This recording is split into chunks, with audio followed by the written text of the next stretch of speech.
yavuze ngo ahamagara abigishwa be 12 abaha ubutware bwo kwirukana abadayimoni no gukiza indwara zose n'ubumuga bwose. Amen. Hallelujah. Cyane hallelujah. Tugiye kuganira hejuru y'imbaraga z'ubutware twahawe n'Imana. Amen. Cyangwa se ubutware duhabwa na Yesu. Hallelujah. Turashima Imana ko yongeye kuduha umwanya mwiza wo guterana. Imana ihabwa icubahiro. Turashima Imana ko twanezerewe muri iki kibanza. Amen. Abo twararanye hano muri Kesha twanezerewe cyane. Hallelujah. Dufite umunezero mwinshi cyane. Rero Imana ihabwa icubahiro kuko nizo itanga umunezero. Turashima Imana ku ikaze mukomeje kuduha abayobozi b'iri torero ndetse n'abapasiteri bose bo muri uyu muhanda. Imana ibaha umugisha. Turashima ku bwa protokolo bakomeza kutwitaho, bagize neza. Imana ibaha umugisha. Hallelujah. Ndashima Imana rero ku bw'abashitsi turi kumwe, abakozi b'Imana. Imana yo mu ijuru ibaha umugisha kuba twagendanye nabo, n'umugisha udasanzwe. Ndabishimiye cyane. Hallelujah. Ndashima Imana ku bwa mwene data hariya Kesi. Natambuke tuwe nk'abaririmbaho. Yavuye i Burundi yaje gutaramira Imana. Amen. Ni umukozi w'Imana yavuye i Muyinga azi Bugande, kandi yaje wenyine uko ameze aza gutarama. None ndamwishimiye cyane, naramukunze. Kunda abakobwa n'abamama bahaguruke gukorera Imana. Umunsi mubona naramubwiye ngo nibutse ijambo riri muri Bibiliya rivuga ngo ijambo ry'umusaraba ko barimbuka n'ubupfu. Iki yakoze ku bantu bariko barimbuka n'ubupfu, ariko kuri twebwe abakizwa ni imbaraga z'Imana. Akenshi rimwe na rimwe niyo babona abamama bahagurutse gukorera Imana nkatwe twazize ingo turaza, benshi bazabifata nk'ubupfu, ariko si ubupfu, harimo imbaraga. Amen. Rero turaganira hejuru y'imbaraga z'ubutware duhabwa n'Imana. Ni ukuvuga ko tugiye kuririmba acurange hariya yarageze, hanyuma ndaza kuganira umwanya muto ko murabona namwe ko inyuma hari ibintu bikomeye kugira ngo nze gutanga umwanya. Wamucuranga ntakuririmba kugira ngo tuze gusirimba.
Haleluya.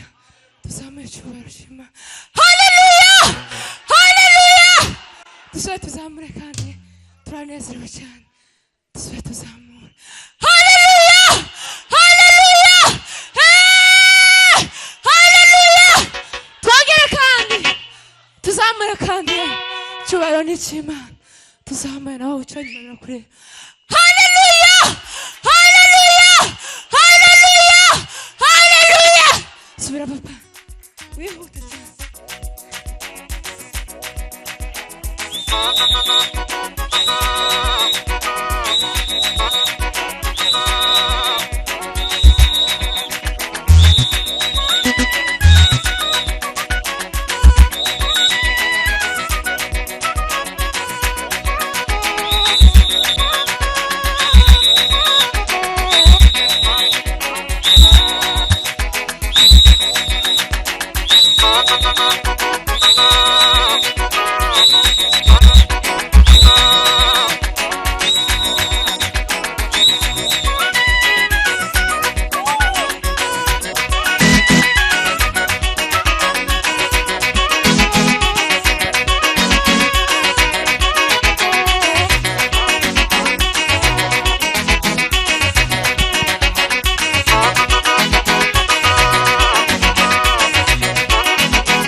gira neza Mana, urakomeye data, urahambaye. Imbaraga n'izawe, ubasha n'ubutware n'ubwawe. Niwe ufite gukora bikaba, wategeka bigakomera, Kristo wera wa Isiraheli. Pasike paria sameda bina sanda varde gote peloda varinde gos. Tankila samili barde go vida salame dos pipo sangila elot medo sangime lodas. Mbaraga s'Imana, ubwiza bwa Yesu Kristo. Mana, tweretse umuvuga ubutumwa uhagurutse kuvuga izina ryawe, agiye kuvuga ijambo rya Mwami Yesu. Ni umuntu utashoboye, ntabashije, ariko turasaba ububasha bw'Imana n'imbaraga zivuye mu ijuru kugira ngo zibashe kumukoresha. Mwami Yesu, ahinduka akanwa nawe uvuge ibyo avuga byose, Mana, bibe bivuye mu ijuru. Kandi nawe Mwami Yesu, n'abicaye ubashe gupfundura amatwi n'imitima kugira ngo tubashe kumva ijambo ryawe, kandi buri wese aryumve nk'iryiwe, kandi buri wese aryigereho, kandi buri wese Mana, ijambo ryawe ribashe kumubera umuti, ribashe kumubera Mwami Yesu, agakiza abashe guhinduka. Reka niko wavuze ngo izina ryawe, ngo iyo turi muri Kristo Yesu tuba tubaye ibyaremwe bisha, ibyakera biba bishize. Reka ugiye kurigabura nawe umwuzuza imbaraga n'umwuka kugira ngo abashe kubwira ibyo avuga mu izina rya Yesu Kristo w'i Nazareti. Amen. Amen. Haleluya. Mana ibahe umugisha. Navuze ko tuganira hejuru y'imbaraga z'ubutware duhabwa n'Imana. Haleluya. Cyangwa se ubutware twahawe na Yesu. Imana imaze kurema umuntu, Imana yakunze umuntu. Irangize gukunda umuntu, iramukundwakaza. Imuremera Edeni. Imuha ubutware bwo kwita ikintu cyose amazina. Nukuvuga ngo Adamu yari afite ubutware bwo kwita ikintu cyose. Haleluya. Imana yari yaramuhaye ubwo butware. Yagaza nabonana n'Imana uko yishakiye. Ndetse ngo nimugoroba Imana ikamugenderera ikamusura. Kaza kumuheza mwiriwe. Haleluya. Ariko ubwo butware Adamu aza gukora icyaha, iwe na Eva batakaza bwa butware umuntu yari yarahawe. Imana ibona ko tudakwiriye kubaho mu buzima budafite ubutware, bituma twohereza Yesu. Haleluya. Tuzamure Yesu cyubahiro. Haleluya. Itwoherereza Yesu. Yesu araza arongera kandi atugarurira ubutware. Bira yavuze ngo Yesu ahamagara abigishwa be 12 abaha ubutware bwo gutegeka. Nukuvuga ngo Yesu yatuzaniye ubutware, kandi ubutware ubutware bwo gutegeka ariko abantu ntibabyizeye. Haleluya. Nukuvuga ko abantu bari mu kugendana ubwoba, titumenye ko muri twebwe harimo imbaraga z'ubutware kandi ubutware bwo gutegeka. Umuntu wese ari mu kugendana ubwoba, abantu bari mu gutinya abandi kandi twarahawe ubutware. Haleluya. Naratekereje nsanga mu buzima busanzwe iyo umupolisi kera amaze kwitwa umupolisi barabaza bahagarara mu muhanda akambara kakenda kakajere baza bambara, azahagarika imodoka akoresheje gusa ukuboko, za rukururana byamukamiba ambutiyaje ikamiba umuhanda wose. Kubera iki? Imbaraga z'ubutware yahawe na leta. Haleluya. Nukuvuga ko umuntu usanzwe nkaje ngiye nkara mu muhanda ngahagarika kagira kukuboko imodoka zomponyora. Kubera iki? Nta butware mfite bwo kuzihagarika. Haleluya. Umusirikare niyo yoba yambaye igisivili ariko kubera imbaraga z'ubutware yahawe n'igihugu aza yizera ikarita afite mu mufuko cyangwa se ikindi kintu yitwaje nubwo cyo kitagaragara. Iyo abwiye umuntu ngo caha, umuntu akigira nabi aza akora mu mufuka akakwereka ikarita ukamenya ko afite ubutware. Iyo umaze kubona ya karita abagabo bazagenda batabahindukira batazi iyo bahaye baje. Kubera iki? Imbaraga z'ubutware. Iyo arabyizeye karabigenderaho azi ko afite ubutware, habe niyo wowe umuruta aza kwita peti sama kugira ngo peti icaha. Kubera iki? Imbaraga z'ubutware yahawe na leta kandi siko kuzizera, ibo bazabyizera bakanabigendera. Kandi umuntu wese twese tuzatumurangiza turutse hariya ukaza wamutinya turi hano umusirikare. Haleluya cyane. Haleluya. Abasekirite nukuvuga ngo umusekirite iyo ari kuri gate sebujaza amubwira ngo nta muntu wemerewe kwinjira hano mu gipango tabizi ntaguhaye uburenganzira. Aba ari umusekirite uraho ariko akamavuga ngo ntugomba kwinjira tiwo harenga kubera imbaraga z'ubutware yahawe na sebuja. Nukuvuga ngo bwa butware yahawe na sebuja ababwizeye yizeye neza ko ntawo mucaho nta n'ushobora kumucaho. Katwiri iyo tugiye gusura abagwayi umusekirite yadakeneye ko winjira tugira time yo gusura abagwayi tushobora kwinjira iyo wayirengeje uzusubirayo. Kubera iki? Imbaraga yahawe n'umuganga. Haleluya cyane. Haleluya. Noneho nabikuruye mbuzana mu buryo bwa gikristo. Turi abakristo twamenye Imana twizera Yesu kandi Yesu turamufite ariko uri mu gusanga nta butware. Mureke Imana muri uyu mugoroba itugarura imbaraga z'ubutware. Haleluya. Umuntu wese agenda uko imbaraga ze zingana. Twahawe ubutware kandi ubutware bwo gutegeka ariko abantu bari mu kugira ubwoba. Umuntu akamatinya umukecuru gusa wo mu muhanda wapfa kubona gusa umukecuru nk'abakecuru bakuziho bambaye ibitambara n'igitangaza abantu bakamagira ubwoba uko n'umukirisitu abiriya hejuru ahora mu birere ariko kubera ko nta mbaraga z'ubutware atizeye ubutware twahawe na Yesu abantu bakamagenda n'ubwoba. Abantu bari mu kurara badasinziriye bakarara babona kubera kubura imbaraga z'ubutware. Mane tubabarire. Haleluya. Nukuvuga ngo Satani yateje abantu ubwoba, abantu bari mu kugendana ubwoba tibamenye ubutware dufite muri twebwe kandi ubutware twahawe na Yesu. Twahawe ubutware bwo gutegeka. Haleluya.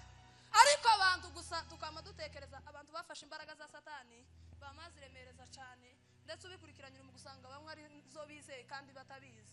Akamenya ko niba hari umuntu runaka wageze muwe akamavuga ngo isi irashize igitangaza cabaye ibicika byabaye ni mutabaye akaza atabaza abantu. Ariko abakozi b'Imana gutya twakandagira muwe tatabaze ngo avuge isi irashize murebe ibintu bigiye kubiwanje hagiye kuba ibintu kubera ko haje abakozi b'Imana. Ivyo abantu ndi bari mu kuvyizera ariko agakecuru katakibona kinjira mu nzu kamutabaza ngo isi yashize. Tidutabaze abakozi b'Imana binjiye mu rugo uvuge ati isi irashize ndagenderewe suwe n'Imana. Uyu mugoroba hagiye kuba igitangaza ugasanga abantu kubera ubwo bwoba bwo kutamenya ubutware twahawe na Yesu bari mu kwizera imbaraga za Satani kandi batabizi. Haleluya cyane. Haleluya.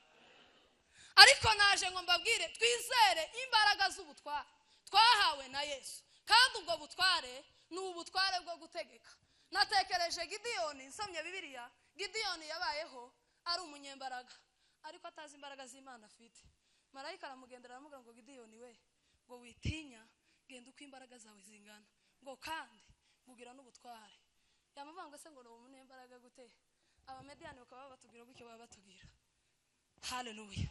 Ariko marayika arongera aramubwira ngo witinya, genda uko imbaraga zawe zingana. Mureke uyu mugoroba buri wese agenda uko imbaraga ze zingana.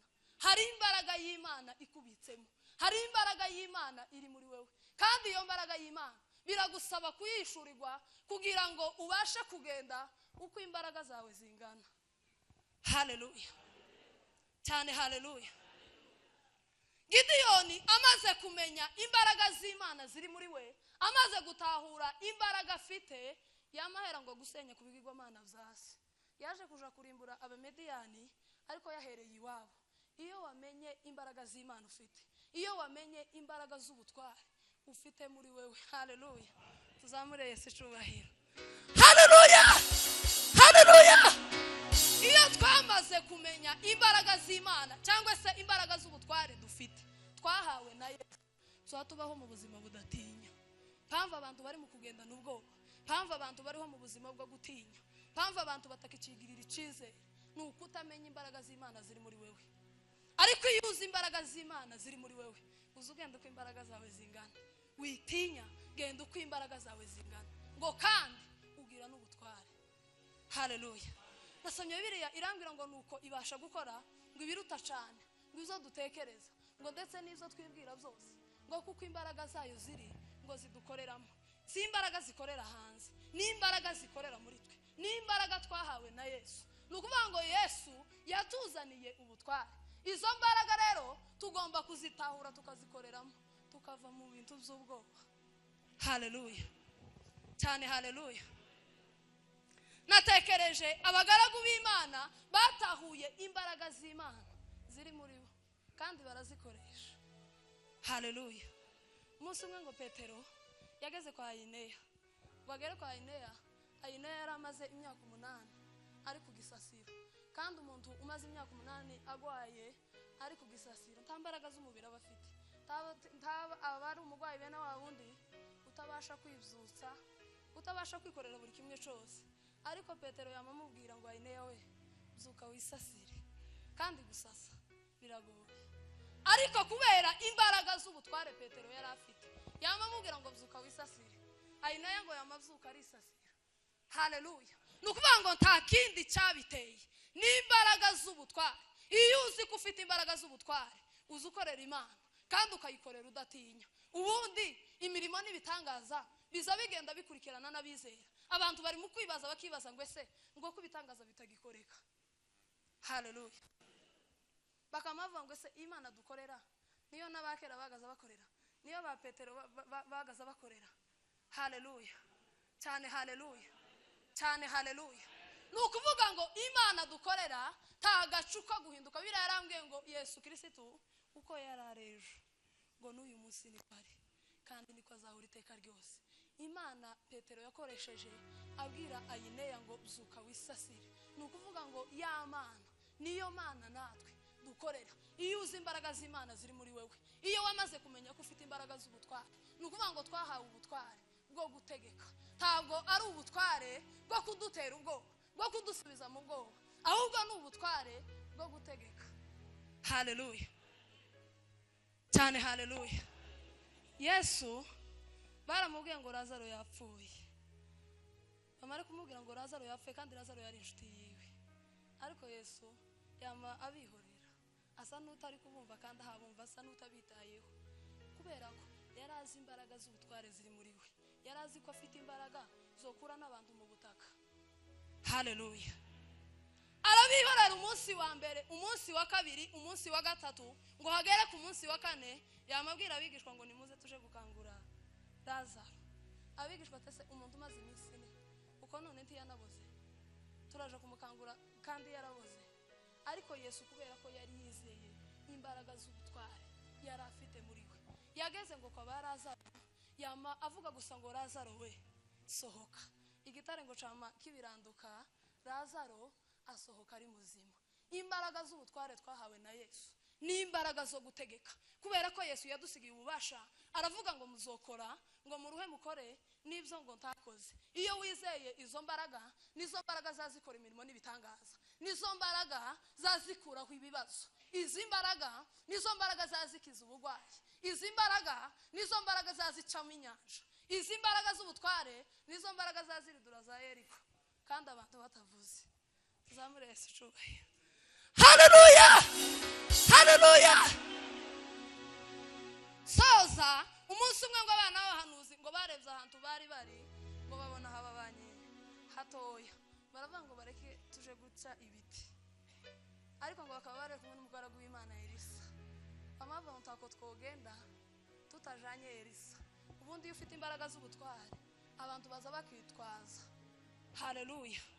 Iyo ufite imbaraga z'ubutware muri wewe abantu bazaje kuja ahantu bakavuga ngo mwasize runaka gute, kubera iki? Imbaraga z'ubutware. Bamava ngo tugomba gusiga Elisa. Baragenda ngo bagere iyo bakageraga batangiye gutema ibiti, ishoka yumwe ishenyi gutibuka mu mazi.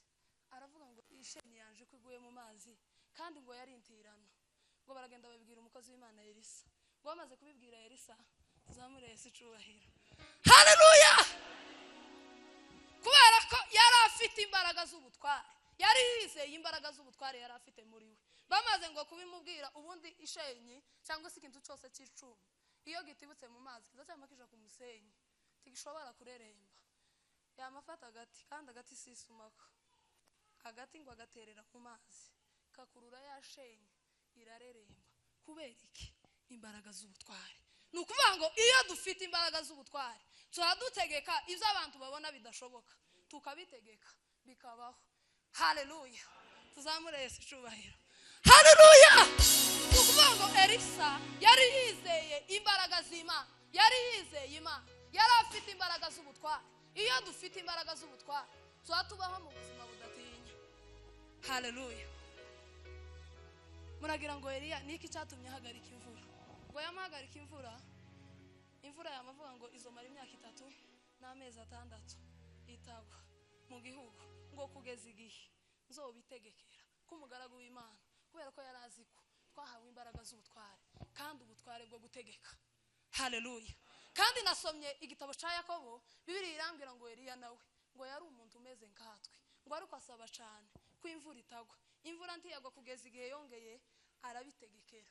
Iyo twizeye imbaraga z'ubutware kandi ubutware twahawe na Yesu ni imbaraga zo gutegeka, ni imbaraga zo guhanurira ubuzima bwacu. Hanurira ibyawe, hanura wizeye iyo yarabibeho. Hanurira ibyawe, hanura wizeye iyo yarabibeho. Birebe ingano yabyo, uburemere bwabyo. Birebe ingano yabyo, birebe ingano yabyo, uburemere bwabyo.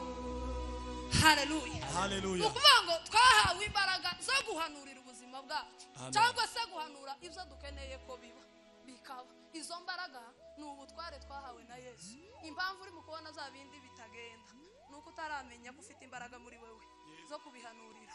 Uyu mugoroba ni umugoroba wo kugenda uko imbaraga zacu zingana, tugahanurira ubuzima bwacu. Kuri uyu muntu niwe utegekera ubuzima bw'uko bugomba kuba, ukabuhanurira. Niba utegereza ngo abahanuzi biriya sigaye barabaye abo mu nzego. Haleluya.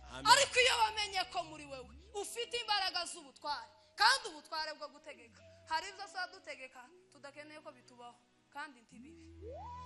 Haleluya. Haleluya. Ibyo nta kindi kiza kibidutera, ni imbaraga z'ubutware twahawe na Yesu. Aha twasomye Yesu ahamagara abigishwa ngo abaha ubutware bwo gutegeka no kwirukana abadayimoni no gukiza indwara zose n'ubumuga bwose. Haleluya. Amen. Abigishwa ngo baragenda, yarababwiye ngo aho muzosanga amahoro ngo muzoyabasigire ngo aho muzosanga badafite amahoro ngo ayo mahoro azobagarukire. Baragenda ngo bashika mu mudugudu binjira ahantu ngo bakabasigira amahoro. Aho basanze hari abagwayi bakabasengera bagakira. Aho basanze hari ibimuga ngo bigahaguruka. Basanga abantu bafite abadayimoni ngo bakora ku badayimoni kubera ko Yesu yari yabahaye ubutware ngo abadayimoni bakama bahunga. Ngo baza bariko babwira Yesu ngo baramubwira ngo umwigisha uzi ko n'abadayimoni ngo nabo bariko batwumvira. Ariko Yesu arababwira ngo ntimwishimire ko abadayimoni ngo babumvira, ahubwo ngo muje mwishimira ko amazina yanyu ngo yanditse mu gitabo cy'ubugingo. Haleluya. Bakristo bene data, hirya y'ibyo dukora buri munsi, hirya y'ubuzima dutuyemo, hirya yabo turi bonone, muzamenye ko hariho ubugingo buhoraho. Twahawe ubutware kandi ubutware bwo gutegeka. Icyo tudashaka ko bigomba kuba ticobaho, icyo dukeneye ko kiba dufite ubutware kandi ubwo butware twabuhawe na Yesu. Icyo dusabwa ni ukubwizera. Mureke dushira ubwoba. Satani yabitse ubwoba mu miryango, Satani yabitse ubwoba mu itorero, Satani yabitse ubwoba mu bantu. Abantu bari mu kugenda n'ubwoba kubera kutamenya izi imbaraga z'ubutware. Ariko iyo wamenye imbaraga z'ubutware uzushira ubwoba. Shira ubwoba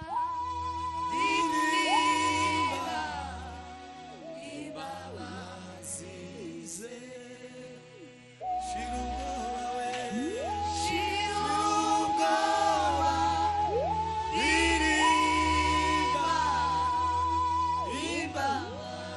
ibabazize.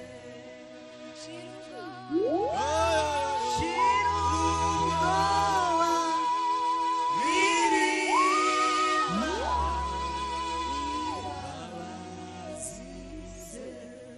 Haleluya. Haleluya. Intumwa zikiri kumwe na Yesu atarapfa ngo azuke, nta mbaraga z'ubutware bari bafite. Ariko Yesu amaze gupfa no kuzuka, nico gihe bakiri imbaraga z'ubutware. Nico gihe bari kubabwiriza gutya Mwuka Wera amaze kubamanukira, hakamakizwa abantu 3,000. Iyo twakira imbaraga z'ubutware tuba twongererwa abakizwa. Mpamvu muri mukubona abantu batacongererwa abakizwa ni ukutagira imbaraga z'ubutware muri twe. Ariko iyo dufite imbaraga z'ubutware, haleluya, amen cyane, haleluya, abakizwa bazaba benshi kubera ko twahawe ubutware bwo gutegeka. Imana ibahe umugisha.